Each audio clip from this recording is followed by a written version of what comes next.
If you listen to the internet right now, Germany is finished. Don't come. Don't bother. Save yourself. I'm going to tell you why I disagree.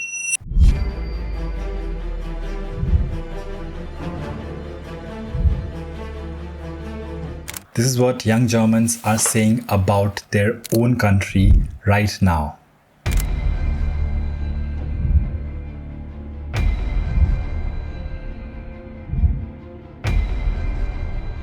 And honestly, I understand the anger. I live here. The pension system is under pressure. Housing is brutal. People work 40 hours a week and they ask themselves, why? But here's the thing nobody in that conversation is saying. Almost all of it is Germans talking to Germans about a Germany they feel trapped inside. I have the German passport also, but I'm not a native German. I came here as an outsider. I arrived with documents, anxiety, and a plan that broke in the first month. I struggled with the appointments. I struggled with the language.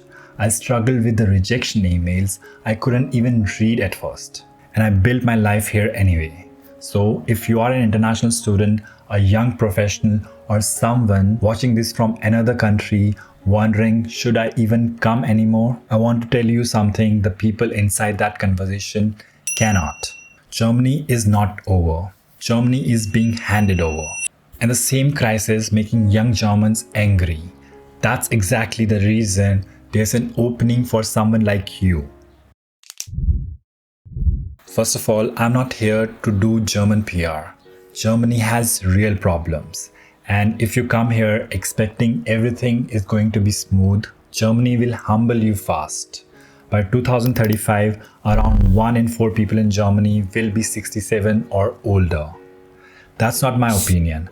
That's from Destatis. The economy has been weak. The European Commission only expects around 1.2% GDP growth in 2026 and 2027. So when people say Germany is finished, I get the emotion. But emotion is not the full picture. There's a big difference between Germany has serious problems and Germany has no future. These are not the same things. And here's where I disagree with the people predicting collapse. A country with no future does not have skilled worker shortage. A country with handover problem does. Federal Employment Agency lists shortages in 163 occupations. Nearly 1 in 8 skilled job is affected. So when someone tells you Germany is over, just ask the obvious question. Why does Germany still need nurses, engineers, IT people, teachers, doctors, technicians, and researchers to keep the system running? Why did Germany lower the blue card salary threshold for recent graduates? Why is DAAD expecting around 420,000 international students this winter semester? Why is Germany putting 500 billion euros infrastructure and climate up to 2036? That is not country closing the book. That is country being forced to write the next chapter. And maybe that next chapter won't be written only by the people who are born here. Germany is not ordering you comfort. Germany is offering you a seat at the table.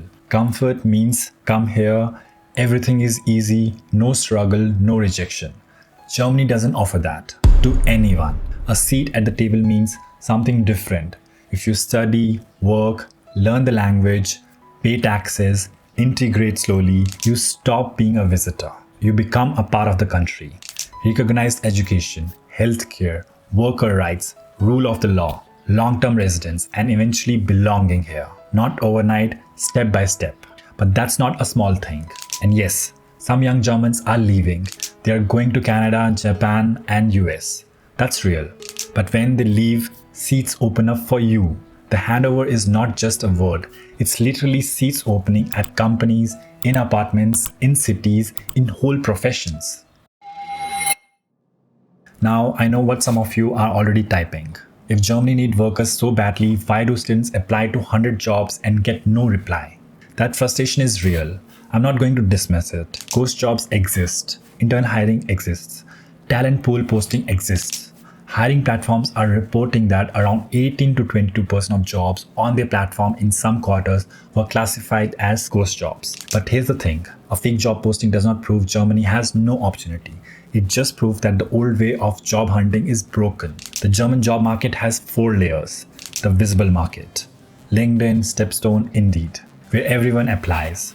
The internal market is referrals, previous interns, thesis students, work student contracts. The pipeline market, companies collecting profiles before budgets are even approved. And the trust market, where someone has already seen your work and your reliability.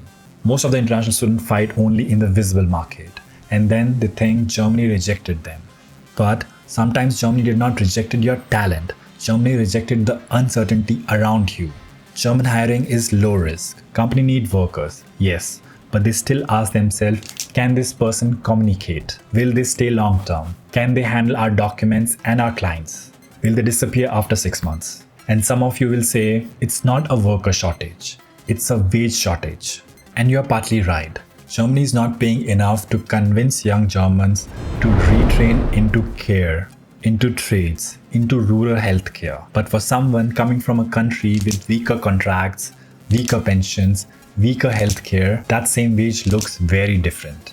So the real game isn't sending 200 applications. The real game is turning yourself from an unknown applicant into a trusted candidate. And the student route is still the strongest way to do that. Third country graduates can get up to 18 months after graduation to look for qualified employment, and they can work during that time if they meet the conditions. And here's something most students miss. Everyone is chasing the glamorous opportunity. Berlin startup, English only job, big tech, 6-figure salary from day one. But Germany's biggest opportunities are in the boring problems. Old hospitals that need digital system, public offices that need automation, factories that need data people, railways that need modernization, energy system that need engineers, small companies that need process improvement, schools that need teachers, healthcare that needs staff. Boring problems make stable career, and Germany has a lot of boring problems. That's not an insult, that's an opportunity map. So if you only look at the shiny part of Germany, you will feel disappointed.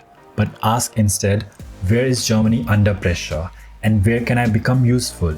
And suddenly the country will look very different to you. Now, the uncomfortable part, the fear many internationals have.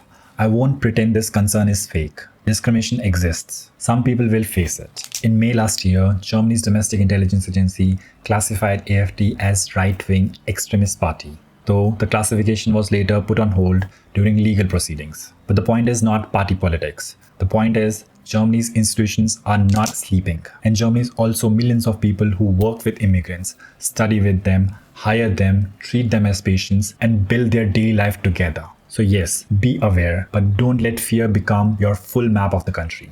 And your experience will depend on where you live, what you study, how you build your circle, and how deeply you enter the system.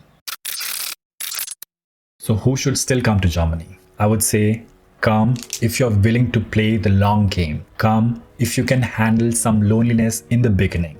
Come if you're ready to build your proof, not just collect certificates. And come if you can accept that your first job may not be your dream job. Come if you understand that Germany may not clap for you immediately, but it can respect you slowly. And once you earn that slow respect, it is very powerful. And who should not come blindly? If you want instant comfort, Germany will frustrate you. If you think Germany needs worker means companies will beg you, Germany will again disappoint you. If you think one admission letter equals a future, then you are not ready yet. And please, I'm not saying this is to insult anyone. I'm saying it because I don't want you to arrive with a fantasy and then feel broken when reality hits. Germany is still worth it for many people, but not for fantasy version of you. Under most of those big videos about Germany declining or Germany is over, the most asked question in the comment is, where are the solutions?